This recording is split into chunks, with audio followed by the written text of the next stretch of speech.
जैसे दिल्ली को शंकराचार्य वाले मामले में मौका मिला, वैसे ही लखनऊ वालों को मौका मिल गया यूजीसी के नए नियमों का।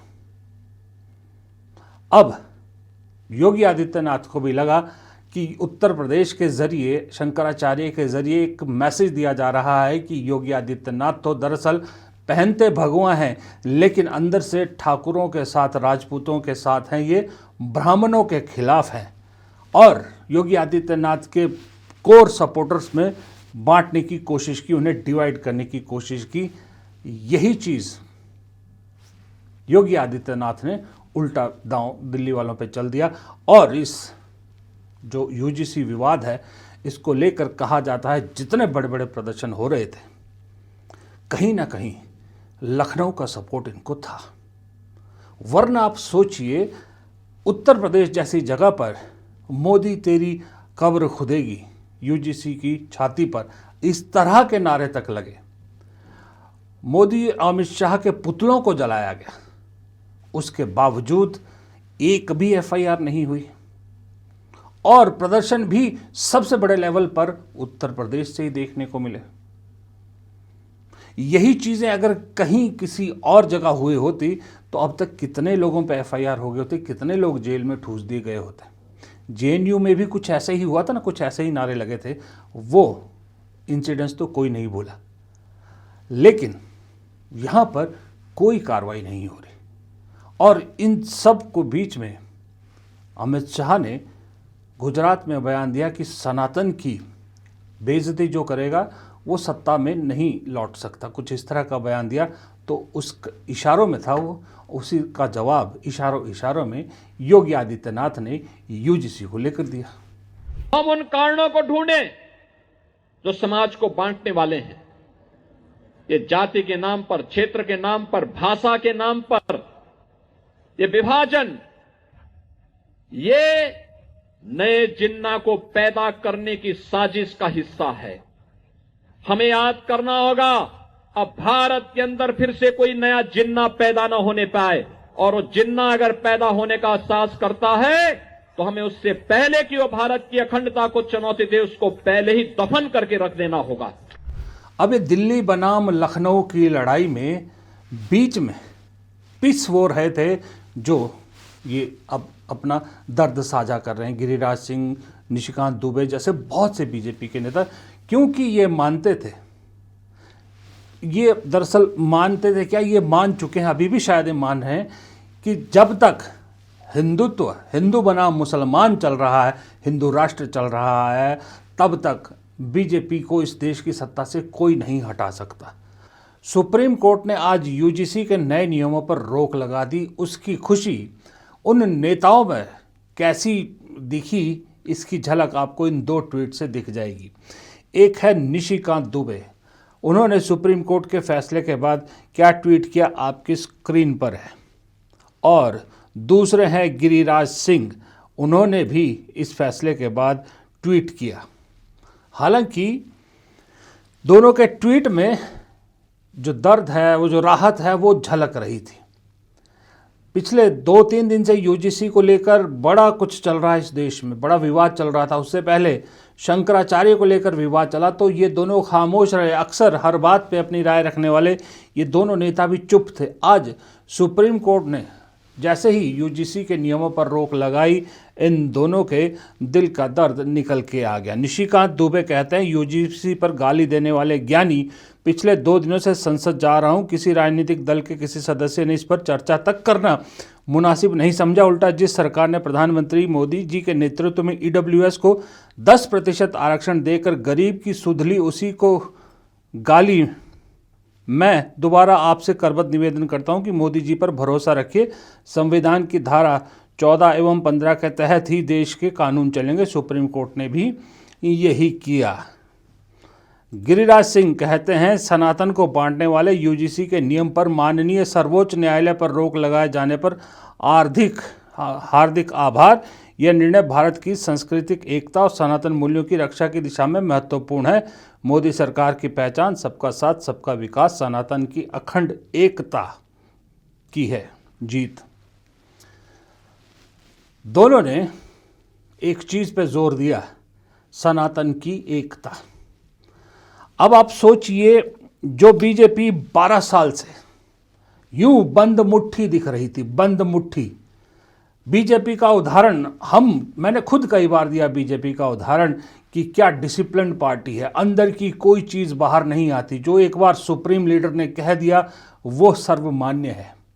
लेकिन अंदर ही अंदर मैं भी जानता था, आप भी जानते थे कि अंदर ही अंदर कहीं कोई चिंगारी है दबी हुई बीजेपी में। जिस दिन उसे थोड़ी सी हवा मिलेगी वो चिंगारी शोला बन जाएगी। तब बीजेपी के अंदर की सच्चाई, अंदर की जो गंदगी है वो बाहर निकल के आएगी। और पिछले एक हफ्ते में यही हुआ है। कारण सिर्फ ये कि एक उत्तराधिकारी को लेकर लड़ाई और या उसका लालच। एक गुट जो दिल्ली में बैठा है वो किसी भी हाल में मोदी के उत्तराधिकारी के तौर पे अमित शाह को स्थापित करना चाहता है, इस देश को संदेश देना चाहता है। इसलिए अमित शाह की पसंद के लोगों को नियुक्त भी किया जा रहा है, प्रदेश अध्यक्ष हो या और जगहों पर। और एक लखनऊ में है गुट, जो लखनऊ गुट जो पावर सेंटर है उसको सपोर्ट करा। वो किसी भी हाल में एक हार्डकोर नेता की जगह उससे भी ज़्यादा हार्डकोर हिंदू चेहरे वाले नेता को देश की कमान सौंपने पर तुला हुआ है। अब ये दो लालचों की दो पार्टियों के बीच में पिसा कौन? पिसे वो लोग जिन्होंने हिंदू और हिंदुत्व और हिंदू राष्ट्र के नाम पर बीजेपी का साथ दिया, जो बीजेपी के साथ खड़े थे। अब रास्ते का रोड़ा हटाना था तो पहले चाल दिल्ली लॉबी ने चली, यानी दिल्ली में बैठी गुजरात लॉबी ने पहले चाल चली और शंकराचार्य वर्सेस योगी आदित्यनाथ विवाद खड़ा हुआ। दिल्ली लॉबी अगर चाहती तो उस विवाद को उसी दिन समाप्त कर सकती थी, लेकिन दिल्ली लॉबी ने यानी गुजरात लॉबी ने शांति का रास्ता अपनाया, चुप रहे। यूं मान लीजिए मुंह पर जिप लगा दी। एक बयान किसी बीजेपी के नेता का दिल्ली से, ये गिरिराज सिंह, निशिकांत दुबे छोड़िए, इनसे भी छोटे किसी नेता ने एक शब्द उस पर नहीं कहा। चुपचाप रहे और चुपचाप तमाशा देखते रहे कि शंकराचार्य और योगी आदित्यनाथ की इस लड़ाई में कैसे भगवा बनाम भगवा का रूप ले लिया, कैसे सनातन बनाम सनातन हो गया और संत समाज दो भागों में बंट गया। उसका एक बहुत बड़ा कारण था। कारण ये था कि दिल्ली लॉबी योगी आदित्यनाथ के खिलाफ एक संदेश देना चाहती थी कि योगी आदित्यनाथ, जिनकी सबसे बड़ी स्ट्रेंथ क्या मानी जाती है, योगी आदित्यनाथ की सबसे बड़ी स्ट्रेंथ मानी जाती है कि जो स्वर्ण समाज है, बीजेपी का जो स्वर्ण समाज का वोट है, वो एक मुश्त योगी के साथ खड़ा है, योगी के बिल्कुल पीछे खड़ा है। लेकिन पिछले 2-3 सालों से आपको मालूम है एक हल्की हल्की चिंगारी यूपी में जलाई जा रही थी कि यहाँ तो ब्राह्मणों को निशाना बनाया जा रहा है। ऐसी बीच बीच में चिंगारी चलाई जाती है, लेकिन कभी भी वो चिंगारी शोला नहीं बन पाई। ये मौका मिला। मौका मिलते ही दिल्ली लॉबी ने साबित करने की पूरी कोशिश की कि दरअसल ब्राह्मण लखनऊ में बैठे लोगों को पसंद नहीं है। बात यह है कि ब्राह्मण विरोधी का जो टैग लग रहा था, ये समझिए उसका सर्टिफिकेट निकल करके आ गया। और जिस तरह से उन्होंने इस घटना के बाद किसी अधिकारी पर कोई कार्यवाही नहीं की, उससे और पक्का हो गया कि वो अब ब्राह्मणों को नहीं, ब्राह्मण बच्चों को भी नहीं छोड़ना चाहता है। देखिए, पहले भी किसी पे कोई आक्रमण होता था तो महिलाओं बच्चों को छोड़ दिया जाता था। अब वो ब्राह्मण बच्चों को भी नहीं छोड़ना चाहते हैं। ये इससे निकल करके आ रहा है। ना निकल के आ रहा हो तो आएँ समझाएं। आखिर उनका जो आचरण है वो तो यही सिद्ध कर रहा है। अब योगी आदित्यनाथ भी टस से मस नहीं हुए। उन्होंने तो काल निमित्तक शब्दों का इस्तेमाल किया। संत समाज दो धड़ों में बटा, ये हमने क्लियरली देखा। चारों शंकराचार्य एक साइड थे, ये भी हमने देखा। लेकिन ये चारों शंकराचार्य तो राम मंदिर भी नहीं गए, ये तो मोदी जी के साथ भी नहीं है, क्योंकि उनका कहना था कि अपूर्ण मंदिर की जो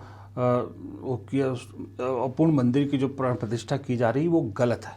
आज तक चारों शंकराचार्य में से कोई राम मंदिर नहीं गया। तो बाकी संत समाज में योगी आदित्यनाथ अपने लिए एक क्या कहते हैं समर्थन कह लीजिए आप, या यूं कह लीजिए कि अपनी एक लॉबी दिखाने में कामयाब हो गए। पूरे देश को दिखा दिया कि कौन सा संत समाज योगी आदित्यनाथ के साथ खड़ा है।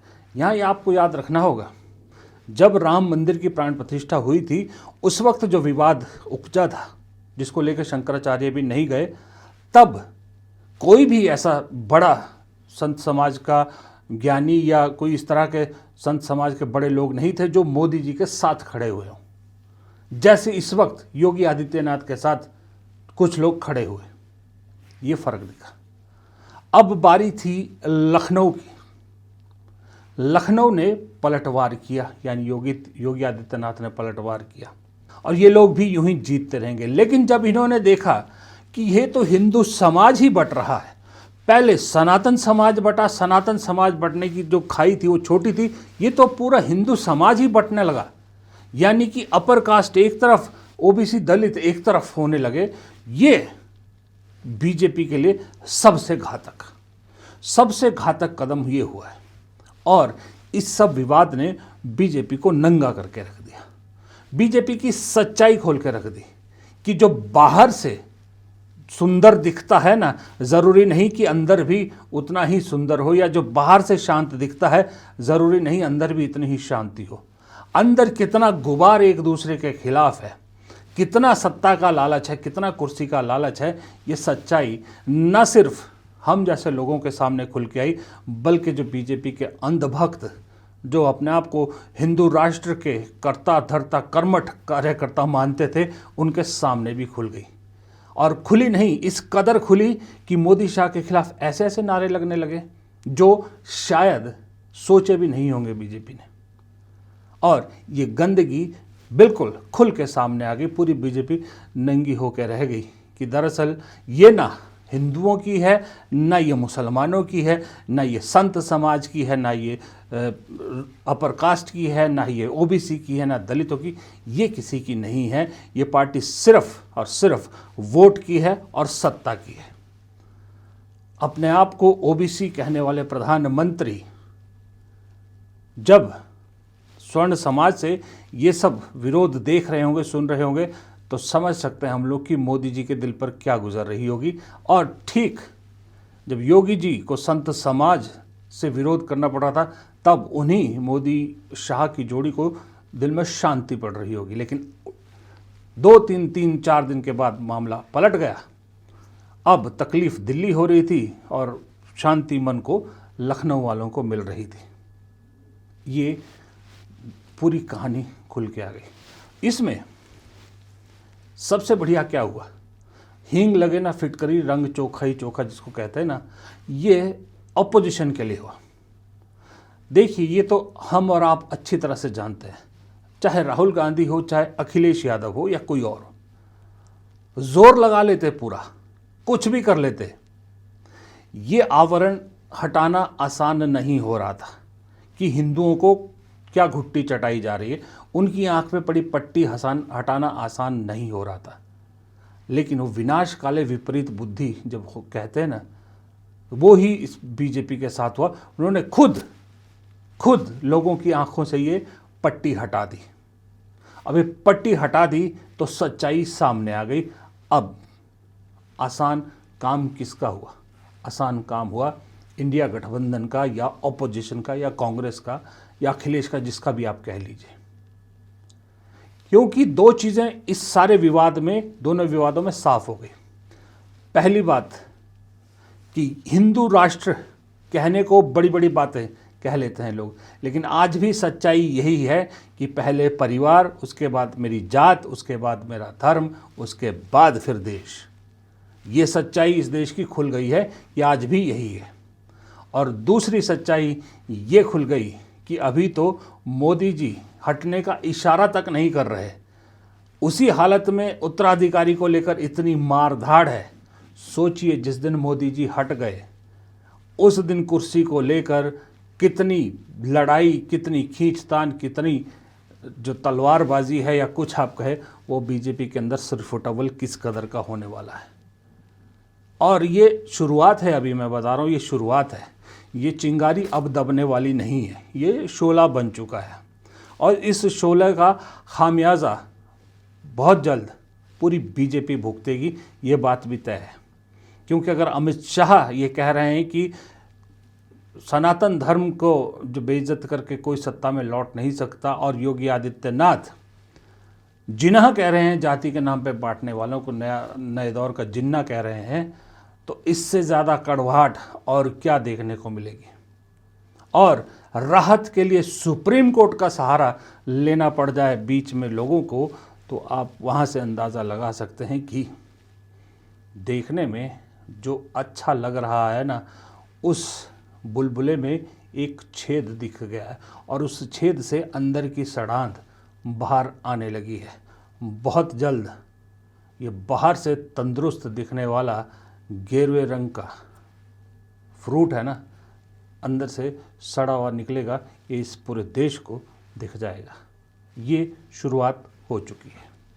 फिलहाल करना क्या है? करना राहुल गांधी को, अखिलेश यादव को, ममता बनर्जी को, जो भी हैं, करना उनको यही है कि अभी ये मौका है। इस मौके पे जैसे शांति बनाए रखी ना, चुपचाप रहे, बस इसी तरह से आपस में एकता बनाए रखनी है। कोई मौका बीजेपी को हेडलाइन मैनेज करने का नहीं देना है। संसद का सत्र चल रहा है, इस वक्त मुद्दों पे टिके रहिए। कोई ऐसी बात किसी पार्टी नेता से ये नहीं होनी चाहिए कि बीजेपी को हेडलाइन डाइवर्ट करने का मौका मिल जाए और बटी हुई मीडिया, बटा हुआ बीजेपी, बटी हुआ संत समाज, ये सब उसके पीछे छुपाने का मौका मिल जाए। ये मौका नहीं मिलना चाहिए। इस चीज़ का ध्यान रखना होगा, खास करके राहुल गांधी को, कांग्रेस को खास करके इस चीज़ का ध्यान रखना होगा। अभी अगर इस मौके पे शांति के ज़रिए इस मौके को भुना लिया ना, तो आगे बीजेपी ऐसे मौके देते रहेगी। बस उस मौके पे चौका लगाना आना चाहिए। फिलहाल इस वीडियो में इतना ही। वीडियो पसंद आए तो हाथ जोड़ के विनती है, लाइक ज़रूर कीजिएगा। आपके लाइक करने से हमारे वीडियो की रीच बढ़ती है। एक लाइक का बटन, एक सब्सक्राइब का बटन, बहुत छोटा सा काम है, ये दोनों दबा दिया कीजिए। और आपकी राय जानना भी उतना ही इम्पोर्टेंट है, इसलिए कमेंट बॉक्स में अपनी राय ज़रूर दीजिएगा। बाकी आपकी इच्छा है, सुपर थैंक्स और जॉइन बटन के ज़रिए हमारे परिवार का सदस्य बन सकते हैं, हमारी मदद भी आप कर सकते हैं। नमस्कार।